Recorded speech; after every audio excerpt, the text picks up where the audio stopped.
I'm grateful that we could write this new introduction to the philosophy of Dooyeweerd.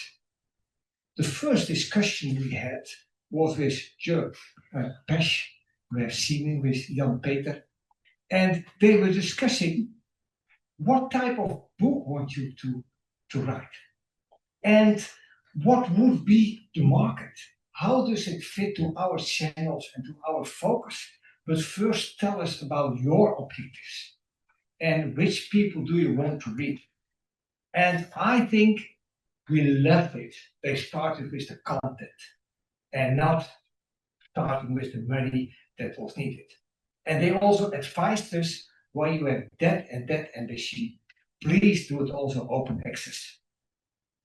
I would present the first formal copy. You already have one, I saw, but now you get a real one. Great, because he's the host of this meeting. Great. Thank you for hosting. Just so that you know, this one is to thank Otto and Elizabeth at the end. So do need to go. Thank you. Great. I would like to say a few words about the book itself. Our main objective was to provide an accessible introduction to Dooyeweerd.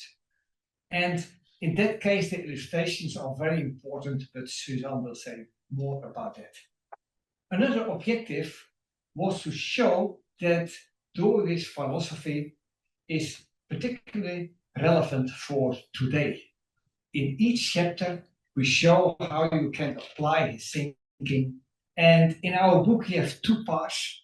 Part one is an introduction to Dooyeweerd's thinking. And part two, we show that engineers, economists, politicians, philosophers, healthcare professionals, they all have applied Dooyeweerd to their own field. And that is really great if you see that all together, how much work has been done. Over the past years, I've had a couple of discussions with people from abroad, for example, Korea, Brazil, and Mexico. And they all said to me, Maarten, it's great that you work also on an English publication. But for our people, we need a translation in their own native language. Yes, that makes the barriers much more small. So, and also they need examples. For example, if you are an engineer, how to use Dooyeweerd. And in our part two, we have nice examples. And also a couple of examples of people who are present here. So thanks all of them who are in the book. So we were confronted with the question, in which languages should we maybe translate this book? There's little data available to determine how many philosophers, ethicists, professionals, engineers, politicians, and scholars are in the different countries who are, yes, let me say, who like Dooyeweerd and like to apply it into their own field. There were only two data sets available, and that is the visitors to the website of Steve Bishop and the visitors to the digital conference in 2021. And we analyzed both data sets. And we made a ranking of the language background of all these visitors. And we determined the number one, the number two, and so on. And number one got 10 points, number two, 9 points, number three, 8 points, and so on. Yes, here you see the language background of the people who visited the website of Steve Bishop and the conference in 2021. Yes, the first one is English, second one Portuguese, and so on. And you see that if you see this figure, you can draw two conclusions. The first one is that the rankings of the language background of the visitors to Steve Bishop's website is more or less similar to the digital conference, more or less. And you see also, this is the order of the languages. We also have compared the visitors to the website of Steve Bishop's website with the most spoken languages in the world. Next sheet. No, one more. Yes. Here you see in orange the most spoken languages, and in blue the visitors to the website of Steve Bishop. And you see that roughly the 10 most common languages background of the visitors to Steve Bishop's website vary greatly from the 10 most widely spoken languages. Yes. And notably, Hindi, Arabic, Bengali, and Russian do not appear in the list of Bishop. Next slide. One more. So if you have the question, in what languages should we translate this introduction? And I'm only doing a proposal, not more than that. But our thought was, and these are the thoughts that were developed by Gerrit and me, that we would like to translate this introduction into the top 10 language backgrounds of the visitors to Steve Bishop's website. Secondly, to the 5 most spoken languages in the world. And so it are roughly 15 languages. And I think translations is not enough because we also need supporting materials to develop, if necessary, networks and offer courses and all things like that. And you can ask why 50 translations, that's our goal. I think in Dooyeweerd's philosophy, 15 is the number of completeness. Yes. We have different aspects. Okay, thank you very much. That's fine. And let me say a few words about the why and why us. So first, there exists currently no up-to-date, relatively easy to read introduction into the grid. So that was the main reason. And in fact, we were thinking about that for more than 10 years. There are, in fact, a number of new introductions, but we found some of them too difficult to read for not philosophically educated audience or readership, and others not comprehensive enough to cover the breadth of Dooyeweerd's endeavor. Second, with a group of people, we organized an international online conference in 2021 on philosophy of reform tradition. This was in the Corona period. And what we expected turned out to be true, that at the present moment that there exists an increasing interest into neo-Calvinist thinking and reformation of philosophy in what we now call the global south. Right. So with you saw that already, the Portuguese that were mainly people from Brazil, Mexico, Indonesia, the Philippines, India, and to a lesser extent Africa, attending some of our meetings. We were also trying to take notice and to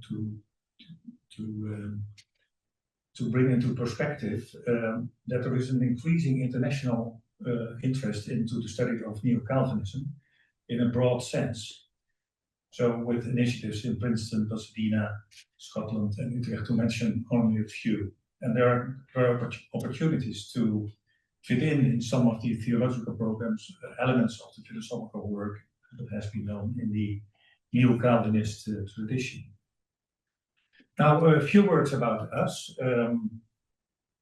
We found a time when we both were retired. So before that time, we were simply too busy. So when we had a time, then it went quite quick, I think. The discussions about the book were a bit lengthier, also with the English readers. We had very interesting discussions with Richard and with others, and also David, who was very active in the translation and brought up many questions that you didn't understand. And well, we considered you to be an ordinary reader, which you were not, of course. But it was very helpful to have all these comments and keep in touch with one another about all the issues that were raised. An important issue was methodical, and Maarten already touched upon this. From which perspective should we today raise awareness and raise interest in the work of such a difficult philosopher? How should we organize the material? So we didn't conceive our roles as the messengers of the story. Our ambition was to show in what context Dooyeweerd was raising certain questions, and then to from this understanding of what he said against the background of his context, to say a few words about the relevance of it for the discussions of today. So we appeared to view Dooyeweerd while writing more and more as the gifted Christian and intellectual who tried to make sense of the culture of his days and also of the many sciences that he was interested in. And what we did was also then adopt a strict format.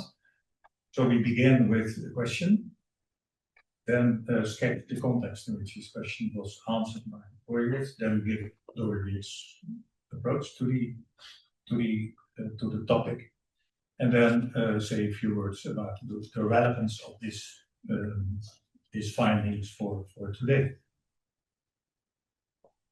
Well, then a few words about myself. So my interest came through or evolved over a long period of time. So as a student, I was, like many students, interested in the faith science discussion. So that's why I came to Dooyeweerd, to see how he tried to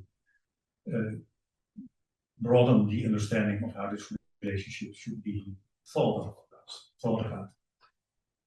My view was, my understanding was deepened by Dooyeweerd's transcendental criticism, about which I wrote my master thesis in comparison with the work of Hans-Georg Gadamer, the German hermeneutical philosopher.